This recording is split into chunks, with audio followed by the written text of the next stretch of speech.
अस्सलाम वालेकुम नाजरीन, आज हम आपको विप्राज़ान टेबलेट के बारे में बताएंगे।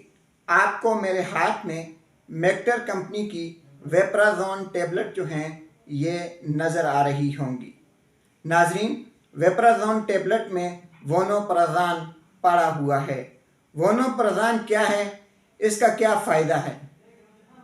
अगर आप मैदे के मरीज़ हैं, अगर आप ओमेप्राज़ोल, एसोमेप्राज़ोल, पेंटाप्रोज़ोल, फॉर्मेटाडीन, सिमेटाडीन, रेनिटाडीन वगैरह खा खा के थक चुके हैं, आपको मैदे की बीमारियों से आराम नहीं आ रहा, तो फिर आपको वेप्राज़ोन इस्तेमाल करना पड़ेगा। वेप्राज़ोन यानी वोनोप्राज़ोन जो है ये मैदे की तमाम तकलीफ़ के लिए इंतहाई बेहतरीन गोली है। नाजरीन, ये गोली 10 और 20 मिलीग्राम में आती है।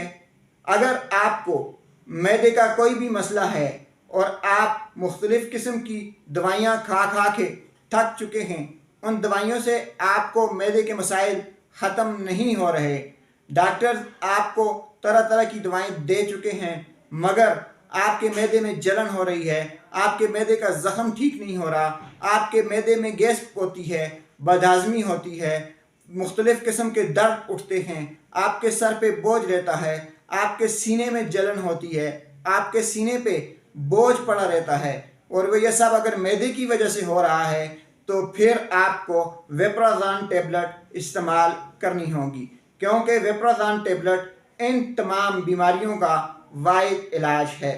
और वो भी उस वक़्त कि जब आप नाउमीद हो चुके हों, मायूस हो चुके हों और परहेज़ें कर कर के थक चुके हों, तो फिर आप वेप्राज़ोन टेबलेट इस्तेमाल करें।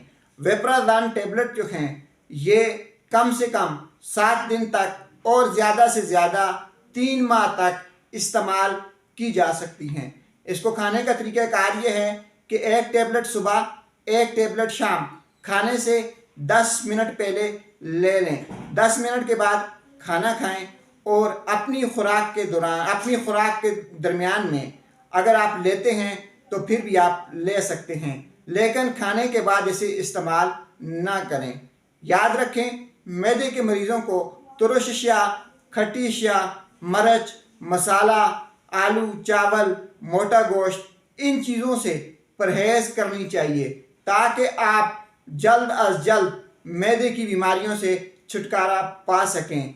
नाजरीन, आखिर में आपको फिर बता दें कि मैदे की जुमला तकलीफ़ के लिए वेप्राज़ोन टेबलेट जो हैं ये बहुत ही ज़बरदस्त किस्म का इलाज है।